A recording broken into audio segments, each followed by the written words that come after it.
So I'm cooking hamburgers.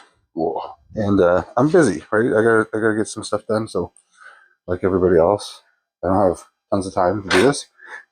So what I wanted to do is show that during food prep, like if you're gonna do some food prep, you could still do some stuff to help you prepare for the day. Like I'm gonna train. I think today's gonna be a kind of cardio focused, I guess. But there will be some other strength component in there. So gotta be time efficient, I guess. I have about, from here, at least 7 minutes to fiddle around on the foam roller or whatever the hell. So, yeah. My mobility is not that great, right? I have a lot of troubles with my knees. So, right now, I'm dealing with, on the left side, I think it just burst. So, I don't know. I went for my ultrasound yesterday. We'll see how it goes. But, like, it's always kind of sketchy. Both these are pretty fucked. And every time a doctor looks at it, like, these are fucked. So, okay. But we gotta do something, right?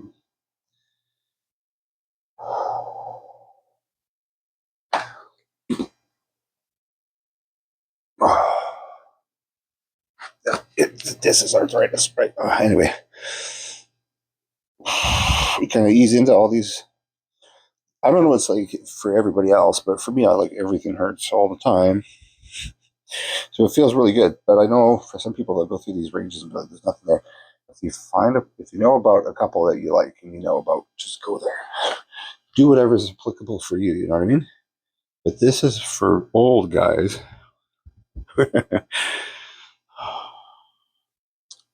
Running out of runway.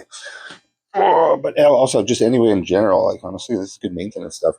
So the reason I got the soft one, is because I'm gonna roll my quads on it, right? This is forgiving, especially for the lateral portion of the quads. We're starting to cook. So we want to just kind of get in there, lateralis, and kind of let it pull me, and just find the sweet spot. Like there will be like a, even frame it, be like the crown stud. Oh, that's like the bowed one on the peak of the bow. Oh, just mash like that. And usually this lets a little bit of stuff go in my leg. It also helps distribute forces differently through, I don't know what, because these attached to the AIS, but makes my back feel different, which is pretty cool because if it hurts this bad at baseline, oh, any different is good. Even if it hurts different, I'm happy. Okay.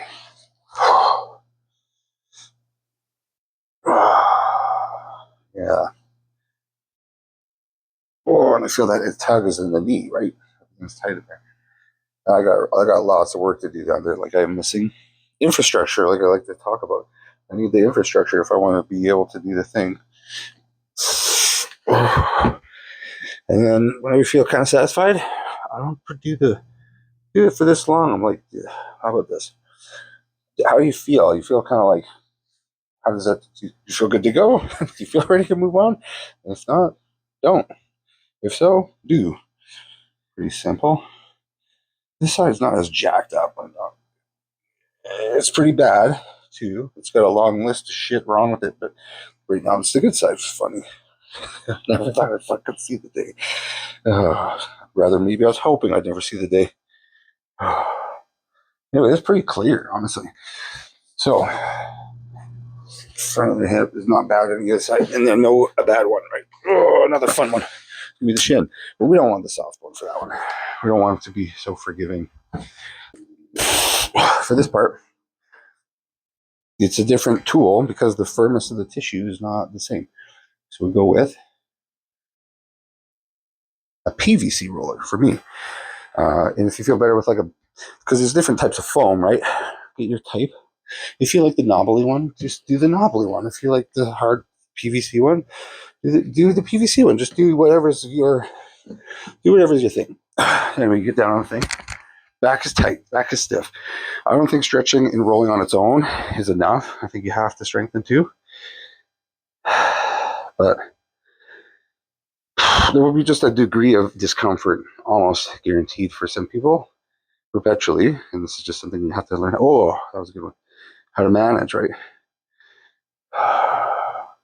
And sometimes we have the difficult conversation with patients like, what if the pain in the area never stops? What are you going to do then? If we wait till it stops hurting, there's a paradox here too, because if we wait till it stops hurting, that advice is typically like for a severe injury, of course, like leave it alone for 12 weeks. I generally agree, depending on how severe the issue is. But like gentle movement with a regression that can be moved through, I think is a healthy way to start. If it's 0G, 0G. I mean, that's like just moving gently through a range with no resistance. Like, let's say water is very little resistance, right? You're buoyant. So that's a good starting spot if you're fucked. But load into stuff as you can too, because you'll build neurological control. Because you lose control of an area too after you blow it out too. You have all these protective inhibitory synapses firing to try and protect the area. You have to kind of learn how to trust the spot again. So you have to kind of go in there and like be friends with it.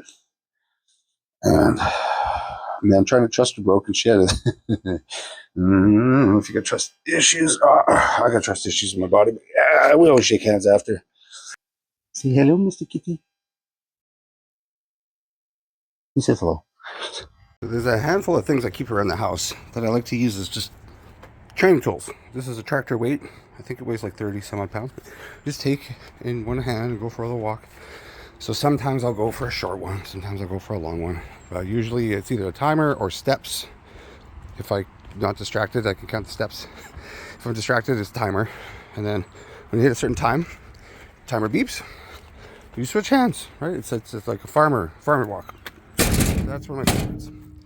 Just kind of keep it where I park, basically. And then one of my other favorites is the sledge. So you swing the sledge. You can swing it forwards, backwards, and around the world. It's good for shoulders, basically shoulder strength and capsular mobility. Yeah, just general articulation of the forearm, right? It's like pump work. It's good. It's good, groovy stuff.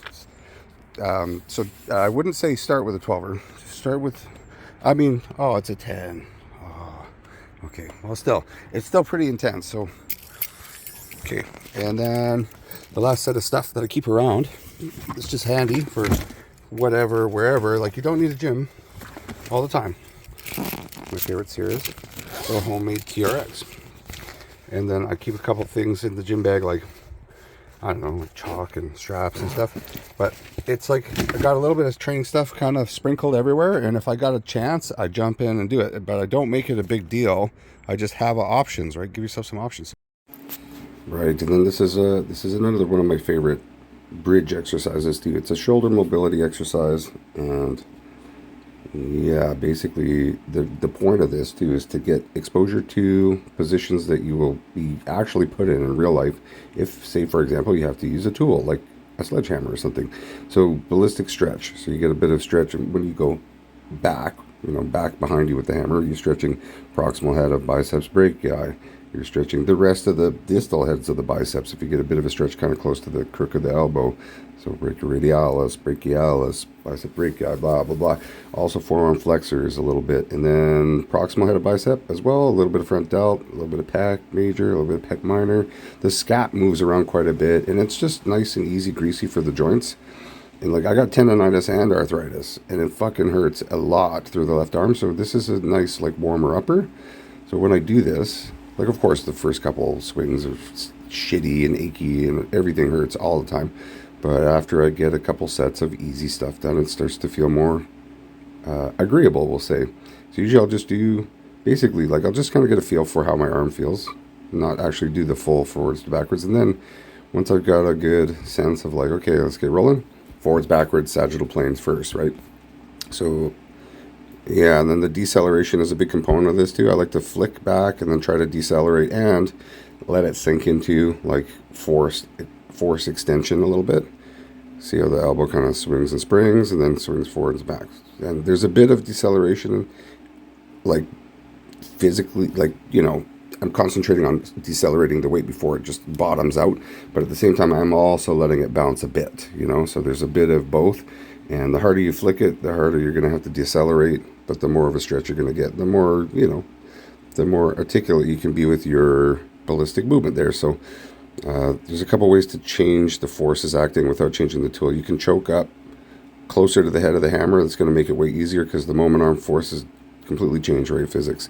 The further away from the hammerhead, the more leverage it has on the point of contact it's got on your arm, and it just makes it overall feel much heavier, and it has more leverage on you. So that's, that's a way to make it tougher, is like choke up or down on the hammerhead. And you can do a lot of stuff with this too. Like, so say if you're walking, you can hold it out to the side and just walk. You can hold it out to the front and just walk. You can do supination, pronation, and choke it up to wherever you feel comfortable. Do like a set of 10 and just walk. Or you can do it sitting, standing, whatever. There's a lot that you can do. This hammer is very versatile. Like a 10-pound dumbbell is great, but a 10-pound sledge is like, fuck, man, the whole world is yours. I love this thing. And club bells, look, you don't even want to look at the price. This thing was $30, brand new at Summit. And it doesn't have to be the strongest one. You're not hitting anything with it, unless you're hitting tires. But yeah, it's very, very cheap. And so what we're doing here is circumduction. Particularly, I like to try to start with my left side. Well, this is my right side, and it's very easy. The left side is very challenging because of the, double dislocation and, humeral fracture. Dislocation 15 months before the fracture happened with another dislocation that was about, so slap tear with an inferior dislocation, 15 months later, another dislocation with a impaction fracture. So I'm recovering pretty good. But this circumduction thing, I thought there was a time where I thought I'd never be able to swing this hammer again because my arm was so fucked. And thank God, here we are. I'm swinging it, and we're starting to get that range back. So I'm almost ready to put my arm behind me, and like I can put my arms behind me for a squat, but I have to put my arms just wherever they'll go. So I can't put them where they used to go. I can't get as narrow, but I can still get there, which is mostly the point for me. And then I'm just also demonstrating to you, you can use it for other stuff, like like a cane for the old guys or whatever. But this is it. This is a bit of my easy peasy mobility routine.